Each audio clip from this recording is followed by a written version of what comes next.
All right, we saw a crazy game, a great game to watch. I think the question is definitely going to be asked of, was this a choke by Green Bay, as it felt, they were favored going in here, losing to a team that had absolutely nothing to play for. The Detroit Lions had no expectations going into this football game, and yet they still pull off the victory. They had nothing to lose and nothing to gain.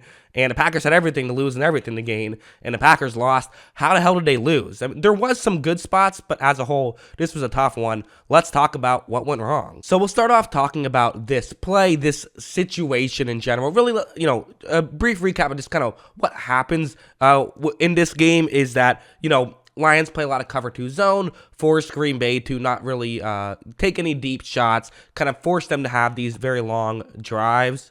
The idea is that if they have to run a 12-play drive, eventually a mistake could happen, and that would, at points happen. For example, this one, as you see, Rodgers is going to flip it to Aaron Jones. It's a quick halfback screen. I guess technically a wide receiver screen to a halfback who was out wide.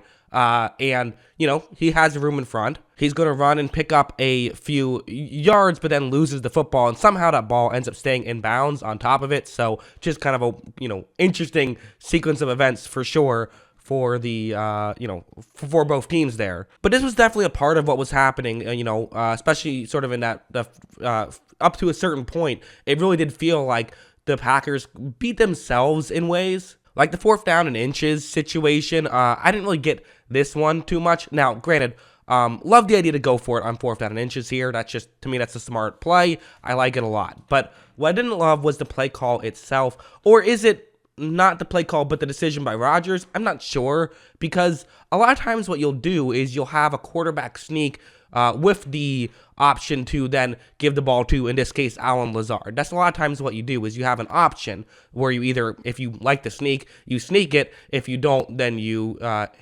give it to Lazard and you do the end around. Now, I don't know if that's what the Packers are doing here. I'm not in the huddle. I can't say. Maybe that's what they're doing here, or maybe this was a designed end around from the start. But to me, I think I have a critique either way.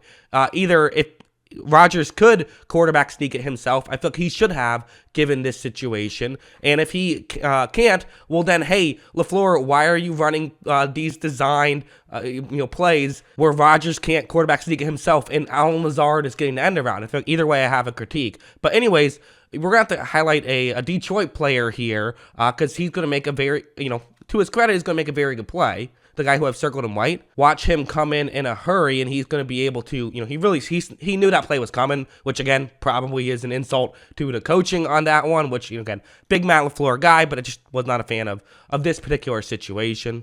Or even just something like this, there were a couple of just sort of like drops or missed throws, whatever you want to call it, where this is going to be a cover 2 man. They just have a quick throw to hit Romeo Doubs. You see that right when this play begins, it is working. I mean, he's open right here. This is a very good situation for Green Bay. However, the throw is just going to be a bit low, and also Dobbs just isn't able to make the grab, and they do not pick up that 1st down on 3rd down and 7 when they definitely could have. So again, just sort of beating themselves, making some mistakes, which, again, part of it is Detroit is sort of forcing them to have to, run so many plays that eventually mistakes are going to happen. But I thought this play was, it just gave them such a boost where, they're down 4 at this point. The Lions had just scored a touchdown to take the lead. You haven't scored a touchdown in this game yet, but you know what? You brought Christian Watson in to kind of do one thing, it feels like.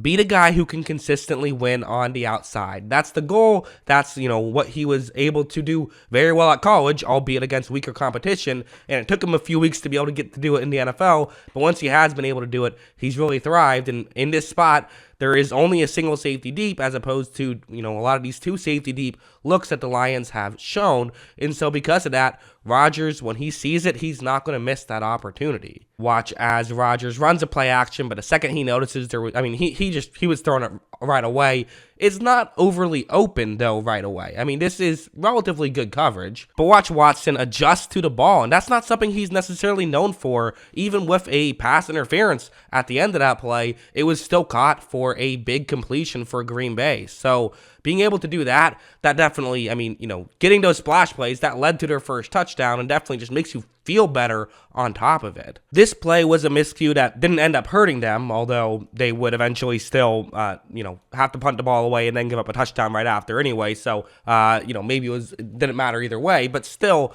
it was a miscue. And kind of, again, just going back to the kind of the narrative of the Packers just weren't playing their best football. It's a zone coverage play. It's actually just a 3-man rush right here, but it's a 2 safety deep coverage. But right when this play begins, what's worth noting is that right there, you see Aaron Jones is getting wide open. This is not quite a blown coverage, but basically a blown coverage by the Lions, because typically you're supposed to cover when you're in that spot 5 to 15 yards down the field. That's your area. So 15 yards is where you have to cover. But as you see, he's just 5 yards past the line of scrimmage, and they're already letting him go. So in that scenario, this is a big break for Aaron Rodgers. All you have to do is throw it there before the safety can come in and make a play, and you have basically a free chunk play. However, Rodgers' throw, I think he just waits on it too long. I think it is too late on it. I mean, if he throws that one earlier, it's an easy completion. So again, it's a tough throw when he throw it, so it's not necessarily a bad throw. It's just he waited too long, I think. There was a penalty that negated this play, a penalty that, just a hand to the face didn't affect the play. And so you could say, well, what's the harm? Well, you could have gotten a nice chunk play right there. So again, there were yards for the taking that they just weren't able to get for whatever reason. And then this play, which it's a 3rd down and 10. And so the way this is going to work is that it's a cover 1 blitz for the Lions, meaning that they're sending 5 guys to rush the passer, 5 are playing in man coverage, and then you have Kirby Joseph, the safety, staying deep. So for the Packers, well, what do? You have Christian Watson running deep route on the sideline, right? This is what's been working all season long, of if you can get a one-on-one matchup with Watson, he's the guy who's been able to consistently win. The issue is that Kirby Joseph is aware of that, and this is where kind of game theory comes into play a little bit, of he's saying, if you're going to try someone on the other side of the field, go ahead, try it. I think that you're going to go for Christian Watson, which is it's a smart play. Watch, as you see, the pressure eventually gets there. Rodgers just heaves one up, which again, if there's not safety help here, this has a chance of working. It really does. But the issue is that Joseph he's already over there. You see by the time the camera gets there, he's outside the numbers. He was reading this play from the jump. He does get over. He gets the interception and gets a nice little return as well, which certainly helps. So, being able to do that, again, not a disastrous play from Rodgers, I don't think. I get why he made that throw, but just, the offense was kind of one-dimensional. Joseph knew what the Packers were going to do there, and he was able to take advantage. And honestly, with all the miscues I talked about, there's so many I still didn't even get into. The Quay Walker ejection, the Rasul Douglas incident that happened at the end of the half, other drop passes and things of that nature that I didn't even get into. Really, the Packers there's no getting around it. They picked their, a bad time to not play their best football, and it's becoming more and more of a trend that in the big moments they don't necessarily play their best football, which is just unfortunate if you're a Green Bay Packers fan, but, I guess there's always next year. I guess you could say, hey, at least you made it competitive and you almost had a chance here, early on this season. It felt like there was no way that you'd be competing for a playoff spot here, but still a better way for the season to end, I'm assuming. But that's what I think. What do you guys think? Let me know in the comments below. Always love hearing from you. And of course, as always, thanks for watching.